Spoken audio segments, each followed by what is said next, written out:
Gosh, yeah. I mean, I'd say just kind of Galen Fink, Fink Beef Genetics. Can you think of anything else? Anybody in agriculture is faced with all the inputs that have really went up in price, and as everybody that hears this interview will know that we all face it the same. Just the costs just keep rising, and as being in agriculture, we are price takers. We don't have any way to send our cost on to the next level of folks in the industry, whatever it may be. So we're price takers, unfortunately, but I guess, there's good things about that too. We can, do what we want to most of the time and get by. But with that does come the headaches. And with that said, then it's tough to adjust your income, which you don't know what your income is going to be, to make up for all the increased prices. So right now, we're like everybody else, struggling some with just the overall cost of some fertilizer and everything like that. Our embryo cost, production of embryos has went up a lot from 5 years ago, and so with that, we're just looking at different ways. We're trying to cut back on some embryo production. We're trying some different avenues of marketing, looking at adjusting our program, maybe to selling older bulls. And that's just a few examples of things that we're always trying to look at down the road. You can't look at anything from day to day in the purebred business or any other business. You have to be, actually in the cattle business, you got to be at least 5 years down the road in your thinking. If you're thinking today for tomorrow, you're already out. You're in bad shape. You're in trouble. So we have to try to be focused way down the road on what our customers might want and what we can do to keep our foot in the door with all the rising costs. As far as right now, in the last 3 years, we've had to put up the cost like everybody else and just try to adjust things a little bit, maybe run tires a little longer on the feed trucks than what normally would, just try to get a little more out of the same expenses, because our expenses the expenses change, but what we do daily doesn't really change a whole lot the way we've got it structured. On the advertising side, we continually cut back on advertising. We have 2 sales a year, so we continually try to chop away at that. Each sale's $25,000 to $30,000 in print advertising alone. So we keep trying to whittle that back and do more, with my daughter involved, do more social media and things like that, Facebook, and trying to incorporate some of those things. Mm-hmm. It helps. I'm not sure that we're still catching everybody we want to that's 50 years and older in the industry that's buying bulls, but I think it's certainly connecting with some folks. And then also on the female end of things, there's a lot more people that are buying females, registered females for breeding stock, and I think that's certainly helped. So that's one area that's not maybe normal for most operations. Being registered is advertising. You get to be a huge number. Thanks. Yeah, because every day there's another challenge.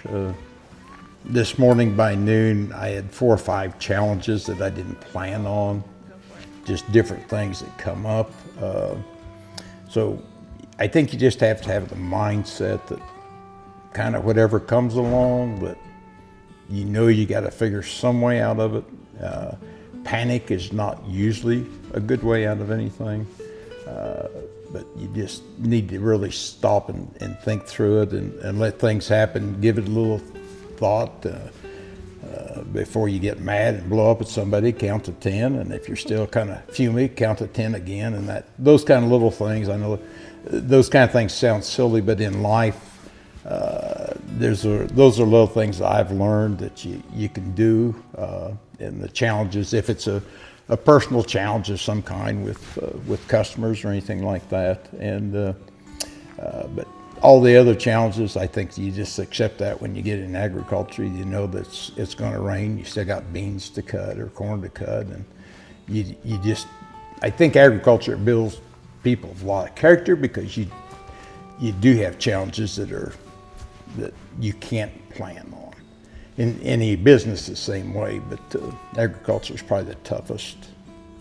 I think when we got married, we had 2 or 3 cows and $4,000 in savings account, which at that time, as stupid as I am, I thought that, boy, we'd just be out and be able to do things in a couple, 3 years, and reality set in really quick. So financially, I think's probably been the biggest challenge all the way along, because when you're trying to grow an operation, you got to meet all your financial obligations, but you still got to have money to keep growing things too.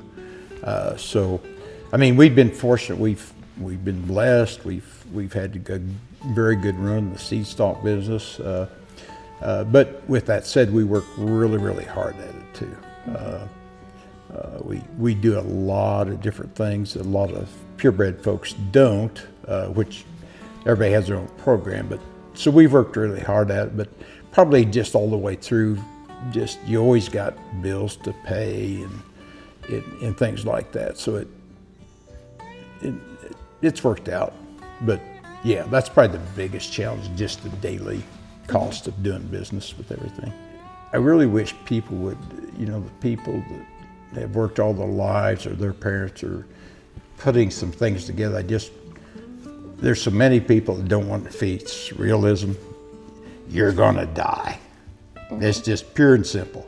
And I see a lot of people, a lot of our customers across that don't have any pre-planning. Nobody wants to talk about. Some do, but to work all those generations and then have 2 or 3 family members fighting after you pass away, and all of a sudden it gets busted up in pieces. I mean, if that's what the family wants, then that's fine. But I've witnessed so many of those kind of deals. It's really sad, because but that, I mean, it's life. No, everybody wants the same thing, but it's too bad that more people don't sit down and have these conversations with their family and say, hey, let's get something down.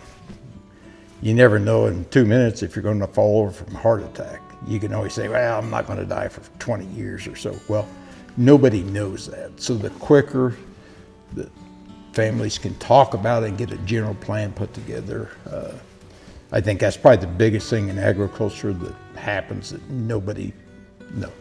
very few operations really start talking until the family members are 60 or 70 or 80, and that's not good.